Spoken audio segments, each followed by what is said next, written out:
हम यहां पर वर्किंग रूल डिस्कस करते हैं। सबसे पहला पॉइंट है हमारा चूज सिस्टम। आप किसे सिस्टम कहते हैं या कहना चाहते हैं? जब एक से ज्यादा ऑब्जेक्ट्स होते हैं, एक से ज्यादा बॉडीज होती है, तो एक सिस्टम बन जाता है और सब एक दूसरे पर इंटरेक्शन कर सकते हैं। सरफेस बॉडी पर, बॉडी एक दूसरे पर, और एक्सटर्नल इंटरेक्शन। तो सिस्टम चूज करने का मतलब हमारा ऐसा हिस्सा चूज करना है जिसे हम अंडर कंसिडरेशन लेना चाहते हैं। तो अभी हमारा सिस्टम ये हो गया। सपोज इस प्रॉब्लम को सॉल्व करना चाहते हैं और हम चाहते हैं यहां पर कुछ क्वांटिटी, सपोज जैसे यहां पर टेंशन फाइंड करना चाहते हैं, या सपोज यहां पर टेंशन फाइंड करना चाहते हैं T2। सेकंड पार्ट होता है हमारा identify forces.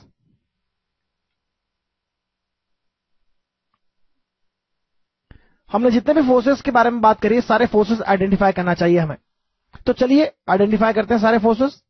2 kg force, 2g downwards होगा ग्रेविटी के कारण, 3g डाउनवर्ड्स होगा ग्रेविटी के कारण, 5g डाउनवर्ड्स होगा ग्रेविटी के कारण, और सरफेस के कारण एक नॉर्मल रिएक्शन होगी अपवर्ड डायरेक्शन में, तीनों पर। और इसी तरह नॉर्मल रिएक्शंस भी होगी equal and opposite to this gravitational force. यहां पर भी नॉर्मल रिएक्शन होगी इक्वल एंड अपोजिट, यहां भी नॉर्मल रिएक्शन होगी equal and opposite, equal and opposite. इनके मैग्नीट्यूड सेम होंगे।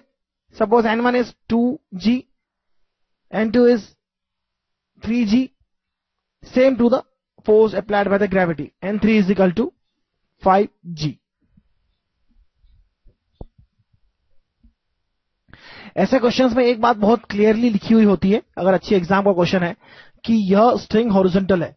अगर स्ट्रिंग हॉरिजॉन्टल नहीं है तो हो सकता है इस फोर्स का कोई एक कंपोनेंट इस नॉर्मल डायरेक्शन में हो और नॉर्मल की वैल्यू कम या ज्यादा कर दे।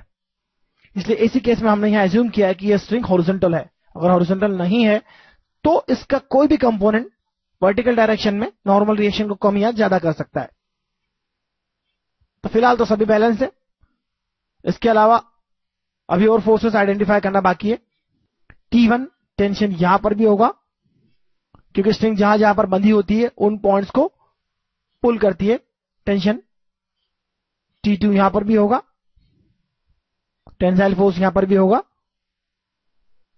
और F फोर्स तो इस पे है ही। इसके अलावा फ्रिक्शन यहां पर हम नहीं एज्यूम कर रहे हैं, तो हम फिलहाल तो फ्रिक्शन को अवॉइड कर रहे हैं। फ्रिक्शन लेस सरफेसेस लिख रहे हैं हम यहां पर,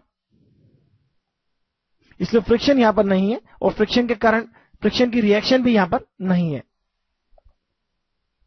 अब हमने यह जो किया,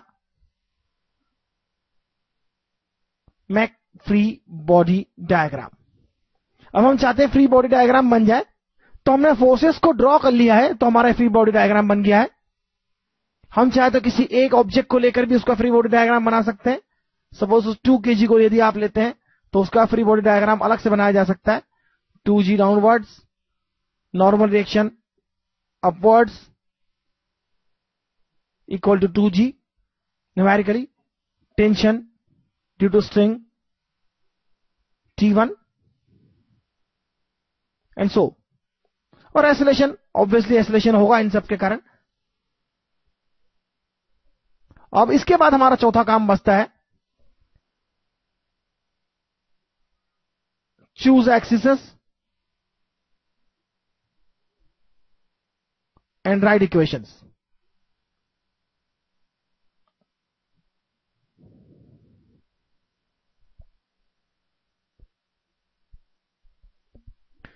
एक्सिस चूज करना, जिस डायरेक्शन में मोशन हो रहा है उस डायरेक्शन को हमें पर्टिकुलर एक्सिस चूज कर लेना चाहिए। ज्यादातर केस में हम चूज करते हैं, अगर इंक्लाइन प्लेन होता है तो हम इंक्लाइन एक्सिस चूज करते हैं, और हॉरिजॉन्टल एक्सिस है, हॉरिजॉन्टल प्लेन पर मोशन हो रहा है तो हॉरिजॉन्टल एक्सिस चूज कर लेते हैं। तो सपोज हम राइट डायरेक्शन में normally positive x axis choose करते हैं और अपवर्ड डायरेक्शन में पॉजिटिव वाई एक्सिस। यहां पर हालांकि अपवर्ड डायरेक्शन में कोई मोशन नहीं हो रहा है, क्योंकि अपवर्ड डायरेक्शन में सारे फोर्सेस, वर्टिकल डायरेक्शन में फोर्सेस बैलेंस्ड है, सभी पर फोर्सेस बैलेंस्ड है। तो इंक्लाइन एक्सिस भी हो सकते हैं हमारे और हॉरिजॉन्टल एक्सिस भी हो सकते हैं। यह डिपेंड करता है कि सिस्टम किस डायरेक्शन में मोशन कर रहा है। तो एक्सिस चूज करना कोई बड़ी बात नहीं है, लेकिन एक बार चूज करते वक्त ध्यान रखना है कि हम किस डायरेक्शन में पॉजिटिव एक्सिस ले रहे हैं और किस डायरेक्शन में नेगेटिव एक्सिस ले रहे हैं। एंड राइट इक्वेशंस, यहां एस वर्ड बहुत महत्वपूर्ण है मेरे लिए। इक्वेशंस, कितनी इक्वेशन लिखना होगी? 1 2 3 4 5 10 15 20 कितनी लिखना होगी? नॉर्मली हम यह देखते हैं कि जितने ऑब्जेक्ट्स होते हैं उतनी इक्वेशंस चाहिए हमें वहां पर उस सिस्टम को पूरी तरह से डिस्क्राइब करने के लिए। और यहां पर यदि आप देखें तो अननोन जो होंगे, का नंबर ऑफ अननोन्स जो होंगे वह भी नंबर ऑफ ऑब्जेक्ट से इक्वल होते हैं। जैसे यहां पे नंबर ऑफ अननोन क्या है? अननोन्स क्या है? T1 है, अननोन T2 है। F is already given 100 Newton, obviously must be given. And acceleration जो हम एज्यूम करेंगे सिस्टम का एक्सेलरेशन अननोन है। सिस्टम का एक्सेलरेशन सेम होगा, तीनों ऑब्जेक्ट एक ही डायरेक्शन में मूव कर रहे हैं, सेम वेलोसिटी से मूव करते रहेंगे हमेशा। इनकी वेलोसिटी आपस में सेम रहेगी, लेकिन सिस्टम की वेलोसिटी अल्टीमेटली चेंज होगी, तो सबकी इक्वल वेलोसिटीज होंगी हमेशा और चेंज होगी साथ में। तो एक्सेलरेशन इसका मतलब सबका सेम है, क्योंकि हर इंस्टेंट पर सबकी वेलोसिटी सेम है। इसका मतलब एक्सेलरेशन तीनों ऑब्जेक्ट्स का सेम है, सिस्टम के तीनों पार्ट्स का एक्सेलरेशन सेम है। तो कितनी इक्वेशन लिखना है? मैथमेटिक्स के स्टूडेंट बहुत अच्छे से जानते हैं, जितने नंबर ऑफ अननोन्स होते हैं उतनी इक्वेशन लिखना होती है। अगर 3 अननोन्स हैं तो 3 इक्वेशन लिखना होगी। और मैंने आपको अभी कहा, अगर 3 ऑब्जेक्ट होते हैं, नॉर्मली हमारे सिस्टम में हमने देखा है 3 ऑब्जेक्ट होते हैं तो 3 अननोन भी हो जाते हैं। अब उन 3 अननोन्स में कभी कभार 2 टेंशन होती है या नॉर्मल रिएक्शंस होती है और एक एक्सेलरेशन होता है। कई बार 2 एक्सेलरेशन होते हैं, 2 टेंशंस भी होती हैं। तो इस तरह से हमें नंबर ऑफ अननोन्स जितने होते हैं उतनी इक्वेशन लिखना होती है, और जितने अननोन है उतनी इक्वेशन लिखना होगी। हम उससे ज्यादा इक्वेशन नहीं लिख सकते, यह बात भी अलग है, और उससे कम इक्वेशन लिखेंगे तो हमारा सिस्टम सॉल्व नहीं होगी, हमारी प्रॉब्लम सॉल्व नहीं होगी। हम सारे अननोन्स की वैल्यू फाइंड नहीं कर सकते। तो हमें जितने अननोन है एग्जैक्टली उतनी इक्वेशन लिखना ही होगी। उससे ज्यादा इक्वेशन लिख भी नहीं सकते और उससे कम इक्वेशन से काम नहीं चलेगा। तो यहां पर हमारा इस वर्किंग रूल खत्म होता है। अब हम इक्वेशन लिखते हैं। तो आइए इस पूरे सिस्टम के लिए इक्वेशन लिखते हैं। सबसे बड़ी बात, पहली इक्वेशन हम लिखते हैं force is equal to mass into acceleration of the system. तो force is equal to mass into acceleration of the system. तो force is 100 newton. Mass of whole the system is 2 + 3 + 5 into acceleration of the whole the system.